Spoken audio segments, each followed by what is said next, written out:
What's up, everybody? Ryan Thomas here, live on the Thomas Take Sports Podcast, a late night edition of the Thomas Take Sports Podcast. And an edition that I have really waited a little too long to record. I got to say, guys, I've been super busy. I've really been trying to stay busy, enjoy my summer, and just essentially just really enjoy everything that life has to offer, and focus on what matters. I've had a rough few weeks as far as just as an individual, stuff going on in my family life with my grandma. She had to have surgery today, and surgery is never not serious. So, I tell people, hey, my grandma's about to have surgery. Oh, how serious is it? I mean, she's 83 years old. It's serious, and I wanted to be there for her. And whether you're 83 years old or 38 years old, surgery's surgery. It's no joke. So I wanted to be there for her today and throughout the week leading up to it. She was very nervous, and fortunately, everything, all systems go. She's in great shape. She had a successful surgery, and she's set to make a speedy recovery. So very thankful for that. Very, just so optimistic about, her condition and that she's going to be doing better. So, that's really what I've been focusing on, and that's where my head has been at. It's really tough for me to be a sports talk guy when I got that stuff going on. It just is as important as this stuff is to me. Family has always, come first, and I want to let that be known. So, if you guys have wondered, where's he been? Why hasn't he been putting out as many podcasts? That's why. I got some stuff going on, and I'm not afraid to say that. I'm on open book, as you guys know. Whether it's sports takes or not, I let the people know where I've been at, and I really appreciate the support. I posted a status in regards to her surgery and her condition, and I got a lot of positive messages from people on Facebook and Twitter, so I really appreciate it. I can't say enough. I really have realized that there's a lot of good in this world, and most of that good that I've learned is from this podcast, and some of it, I've learned that there isn't in certain ways, and that's okay too. So it's got to balance out, I guess. But onward and upward, it is Thursday night. It is the Thomas Take Sports Podcast. The Thomas Take Sports Podcast is live on Apple Podcasts, as well as Spotify, as well as TrainwreckSports.com. This train never stops for some great coverage on all things Buffalo sports, even some betting lines, some betting odds. Go to TrainwreckSports.com. They got it all covered for you. So, that being said, I have had an interesting week for the reasons that I just stated. But I've in my sports my sports fantasy football drafts and all that stuff, as we're winding down August, we're approaching the week 1 of the NFL season. I went out to Lewiston, New York for the Jazz Festival. Now, I had never been to the Lewiston Jazz Festival. This was my first year. It was a fun time, a fun opportunity for me to go out and see some new vendors and have some beers and meet up with some friends, and it was a good time. Good time. And I'm at the Brickyard Brewing Company, Brickyard Pub or whatever, and I get a tweet, of course, from Adam Schefter, my dude, that's the number one insider of all things NFL. And it says Andrew Luck has announced that he is retiring. First thing I had to do was verify that it was, in fact, Adam Schefter, because you know it, I know it. There's about 800,000 fake Adam Schefter accounts. These lowlifes, these losers, feel like they need their 15 minutes of fame. They try to pretend they're Adam Schefter. It's sad, but Adam Schefter, the real Adam Schefter, tweeted that Andrew Luck, the Colts quarterback, would be announcing his retirement. And first thing I thought was, Okay, I'm at a bar, I'm looking at the TVs, I'm looking what games are on, and the Colts are playing a preseason game. So why would news like this be announced during a preseason game in which the Colts are playing? That's not smart. Those 75 or so thousand people have smartphones. I'm sure they got Twitter. If they're a sports fan, if you're a sports fan and you don't have Twitter, if you're a sports fan and you don't have Twitter, you are living under a rock at this point in society, because that's where all the news goes as far as sports. You first hear it on Twitter. So that's what keeps everybody plugged in and dialed in, is Twitter for sports news. And I'm sure it popped up on their phones too. So when I see that news and I see that the Colts are in this preseason game, I think to myself, oh my gosh, this news leaked. This was not supposed to be. This was not supposed to be announced like this.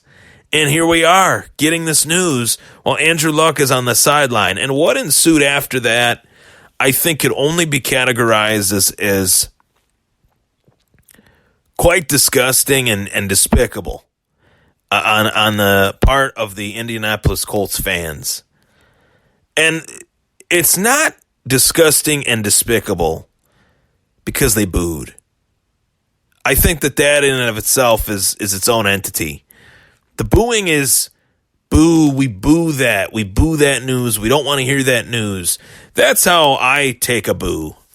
They don't want to hear it. They don't want that to be the case. But it was, and it is. Was and is the case. Andrew Luck is retiring.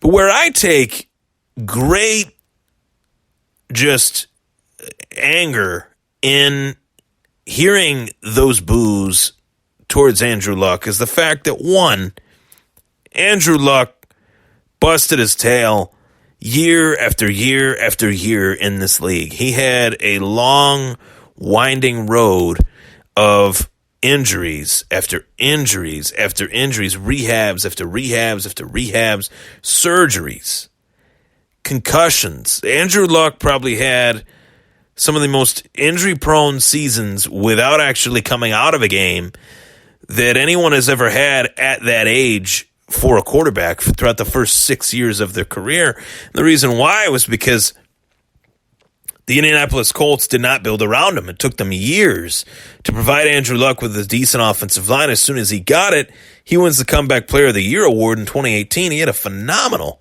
season last season. So I look at that and I say to myself, that's number one. Number two, I remember how Andrew Luck came into this league. It was not that long ago, as I just alluded to. It was 6-7 years ago.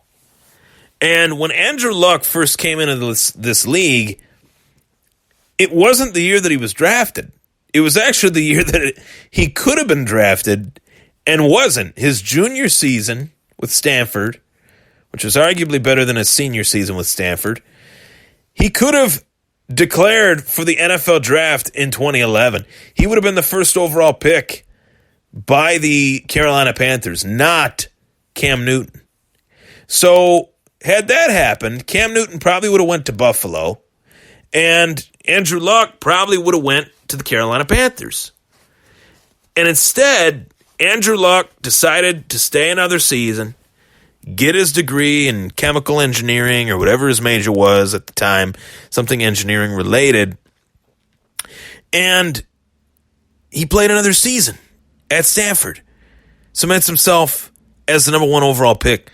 Unfortunately for him, what happened was Peyton Manning gets hurt. He has neck surgery. He gets his neck hurt the year prior.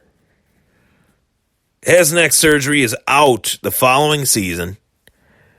And it creates this suck for luck hashtag, this suck for luck marketing ploy where the Indianapolis Colts tanked so hard for Andrew Luck that even the guys on the team knew what they were doing. I mean, this was the closest thing to the Buffalo Sabres in the NFL that you could ever find. They tanked so hard to come in last place, at one point starting Kerry Collins as the starting quarterback, who was like 48 years old, and they sucked for luck. They finished last, get the first overall pick, and Andrew Luck is their guy. That's the guy they take. Now, whether you took Andrew Luck at number 1 or number 2, apparently the result would have been the same. Because Andrew Luck was doomed from the start being drafted by the then Ryan Grigson-led Indianapolis Colts. Ryan Grigson ranks right up there with Doug Whaley as one of the worst GMs of this generation, one of the worst GMs of this century. This guy had an entity in and of itself, the greatest fallback plan quite possibly in NFL history. And let me say that again. Ryan Grigson, the then Indianapolis Colts GM, had the greatest fallback plan in NFL history. He went from Peyton Manning, one of, if not arguably, it's argued constantly that he's the best of all time, and I won't argue against that because there's a lot of reasons to say that he was and is the best of all time, even ahead of Tom Brady, even ahead of Joe Montana. Peyton Manning's in that conversation. Can we agree on that? Okay, we all can. We can agree on that. He gets hurt. The Colts know that he's not going to be the same past this neck injury. At least they feared that. So they said, well, our team is terrible. We got an opportunity to get a franchise-changing quarterback whether we finish 1 or 2. And we're going to try to finish 1 because we want to have the choice between the 2 of them. And we want Andrew Luck. That's where we're at. So they finish in last place. They get the first overall pick. And Andrew Luck is essentially a one-man show in Indianapolis. Now, they still had Reggie Wayne. They still had some other pieces. But the way the Colts built their team during the Ryan Grigson era has to go down in history as one of the worst GM tenures that any GM has ever had. You go from Peyton Manning to Andrew Luck falling right in your lap, and you built around him so poorly that this guy was forced to retire heading into his 7th season in the National Football League. Injured shoulder, injured knee, injured calf, injured everything this guy has endured throughout his career. And we're talking about a human being here, whether he's a football player or not. He is a human being, and we all got ways that we can get hurt. We all have the same amount of bones in our body for the most part. You know, we all, you get what I'm saying here. This guy busted his you-know-what to get back to the Indianapolis Colts post his shoulder injury. He gets back, then he hurts his calf. And it just became a scenario and a situation where enough was enough for Andrew Luck. He just could not do it anymore. Could not attempt to do it anymore, because when you're constantly coming back from an injury, you say to yourself, why am I doing this? What's the point? I got a family. I got a wife. I got a kid. I got the money. I'm not going to put my body in worse condition so that I can't play catch with my kids, so that I can't go swimming with my kids, so that I can't do the things that I want to do as a father. To some football players, that is not important.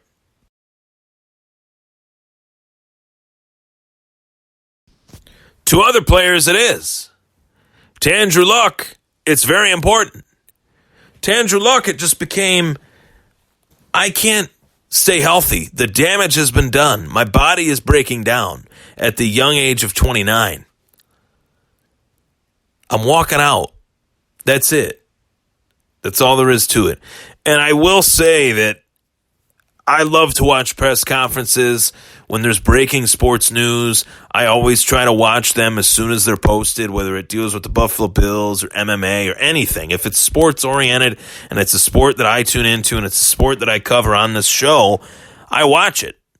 And when I watched Andrew Luck's press conference, I shed some tears. I shed some tears for the guy. I got choked up watching this young man pour his heart out to the national media as to why his career was over. And it was a career that was so great. The glass was overflowing with potential. The glass might be half full when it's all said and done of Andrew Luck's legacy and all that stuff that we always talk about. The glass might be half full, but man, was that guy great. Man, could he have been one of the best to ever throw a pigskin. He really could have been.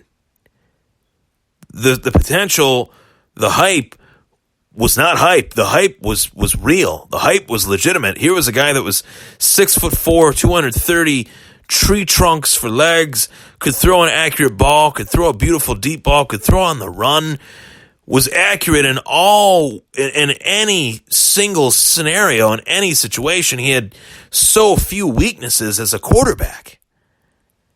We dive into what makes a quarterback tick. We dive into what makes a quarterback, as far as their weaknesses. Andrew, did we ever talk about that with Andrew Luck? Did we ever say Andrew Luck? The only weakness that this guy had was that he was an ultra competitor. He did whatever it took to help his team win. And even if that meant putting his body on the line, even more than his team forced him to, he did it. So if anybody's got a problem with Andrew Luck, you're an idiot. That's really all I can say. Without being, professional, I guess you could say. You got to be an idiot to not respect what this man has done in his career. His first 6 seasons, he only trailed Dan Marino and Peyton Manning 4 touchdowns throughout a quarterback's first 6 seasons in an NFL career. Granted, we're talking about a guy that his career was cut short due to the fact that he had injury issues. He missed a whole season of his career. If Andrew Luck had an offensive line, if Andrew Luck had a defense, if Andrew Luck had all the things that the Colts have now, then, man, we could be talking about a guy that is the next Dan Marino, a guy that is the next Peyton Manning, a guy that is the next Tom Brady, Drew Brees, Brett Favre, you name it. And for the Indianapolis Colts of all franchises, you're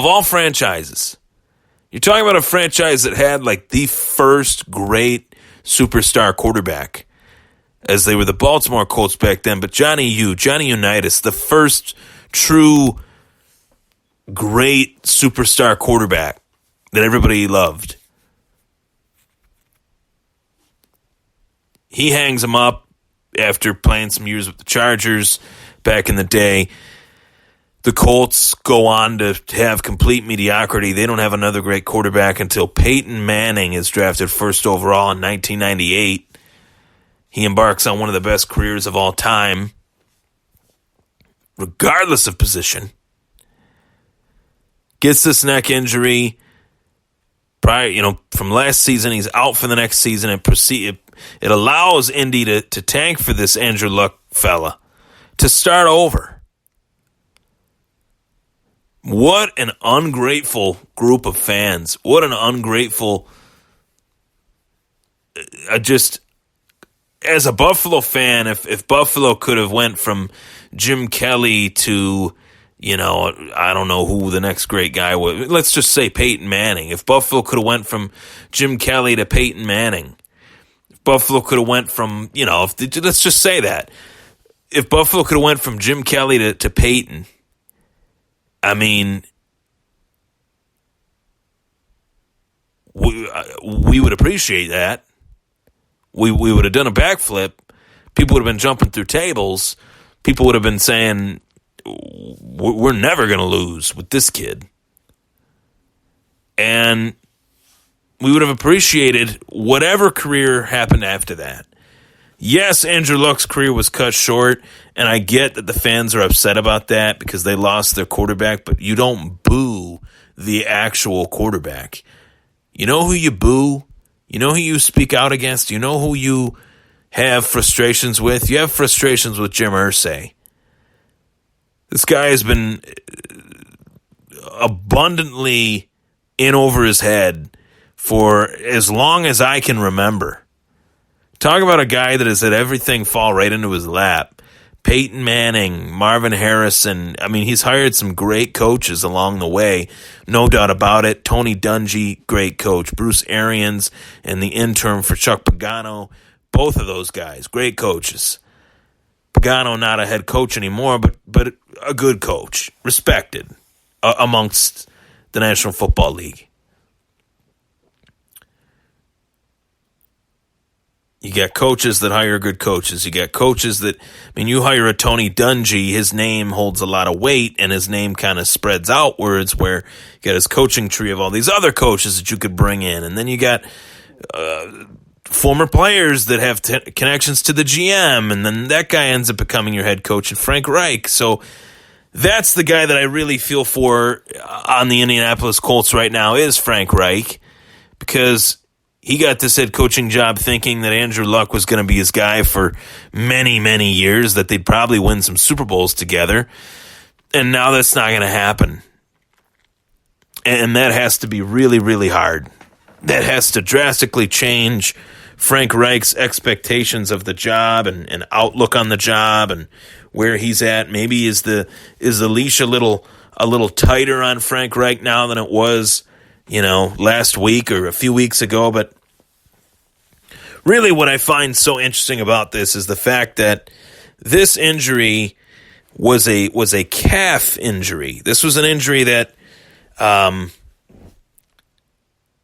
really they said wasn't really that big of a deal at first. They kind of shrugged it off and said, oh, he'll be okay, he'll be all right.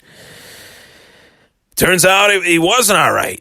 Turns out it was so bad he had to retire. So how bad was this particular calf injury if it forced Andrew Luck into retirement? Was it life-threatening? Was it something that would make him out for the entire 2019 season? Is it something that,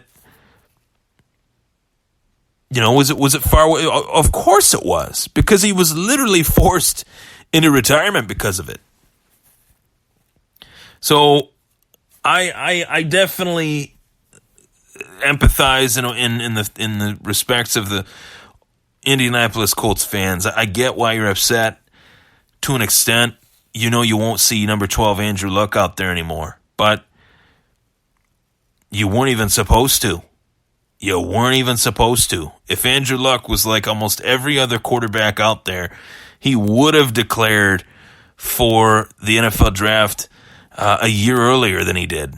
And he would have ended up in Carolina, and I will go as far to say that he'd probably still be playing right now. He probably wouldn't be retired, because Carolina would have put the pieces around him as far as the offensive line to help him. Maybe not, but I will say the one detriment to Andrew Luck was his biggest strength. It was that he was such an ultra competitor that he would take the hits and then some, that even he would take the hits that his teammates would force him to take, and he would also force himself to take even more hits upon those. There was two games that really come to mind, one with Denver and one with Green Bay with Andrew Luck. And the one with Denver had that nasty front seven that they eventually went on to win the Super Bowl with. And, Andrew Luck was getting thrown around like a rag doll out there, just getting his neck pulled in certain ways and his legs thrown over his head. And he's just getting hit really hard. And he just kept coming. And that those hits would knock down a mule. But Andrew Luck just kept firing from the hip and saying, bring it. Let's go. Let's keep it going. I admire him a lot. I really do. I think that he will be a huge loss to the game. He really was the next great quarterback that was ready to take the league over. He'd already shown that he could be that. And it's a career that was taken, way too soon from us. And maybe it's a career that he will re-embark on. Maybe he's retiring just for the simple, fact of getting healthy and recovering and getting back to where he needed to go and getting back to where he needed to be. And, if that's the case, I really hope it is. I really hope this is just a couple-year thing and maybe Andrew Luck will come back. I would welcome that. I would love that. But right now, it looks like he is done. It looks like he will never return to the National Football League. And, we're really in a new era right now, guys. We're really in an era where players are more aware of their lives than they were back in the 70s and 60s. And I'm not saying it like the players in the 60s and 70s were dumb. They were not dumb. They just didn't have the means to do other things like players do now. They didn't have the technology platforms. They didn't have the ability to really go out and get a broadcasting job on a number of networks and things like that, like we see now so often with retired athletes in any sport. They end up on the big broadcasting channel. You didn't really have that as, a 60s or 70s player. So just that, just that alone, among all the other reasons that make today's game so interesting. You will see players retire young. You will see players say enough is enough. My quality of life sucks. And another underlying issue of players retiring early, retiring young, is the fact that the NFL is so willing to prescribe these players painkillers rather than embrace the new methods of modern science and rehabilitation, methods like CBD, methods like recreational marijuana, obviously medical marijuana, I should say. The NFL just does not want to accept that it is clinically, scientifically proven that these products help people. It's not about, token up and getting high. It's what these guys need to actually rehab and get better. It's worked with cancer patients for many of decades.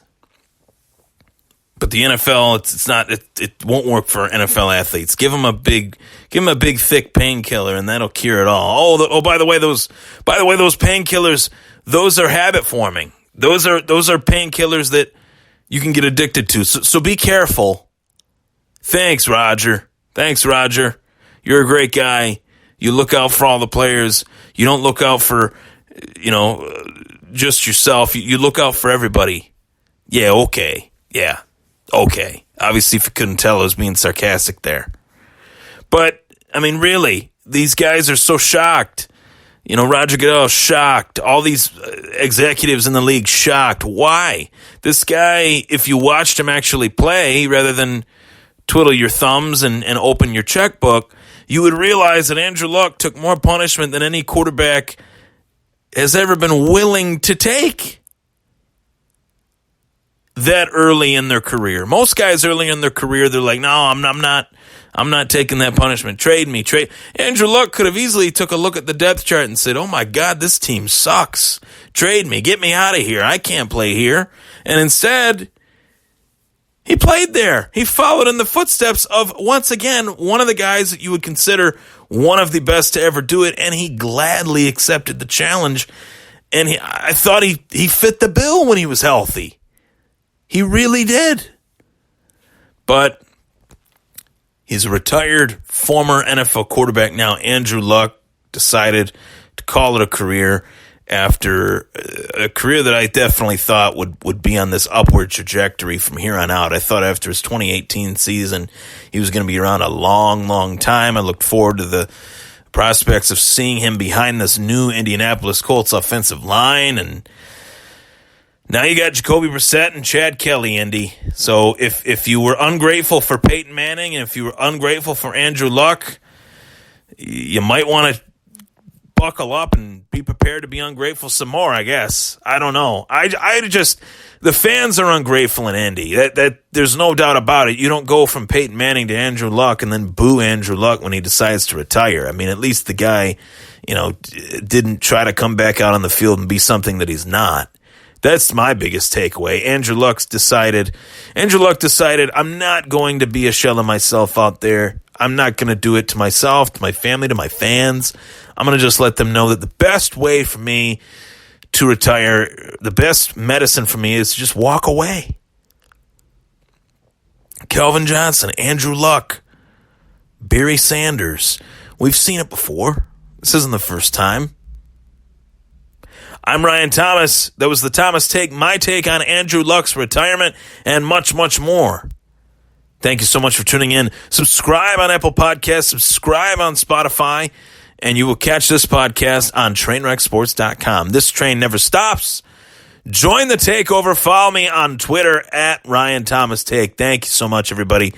Take care.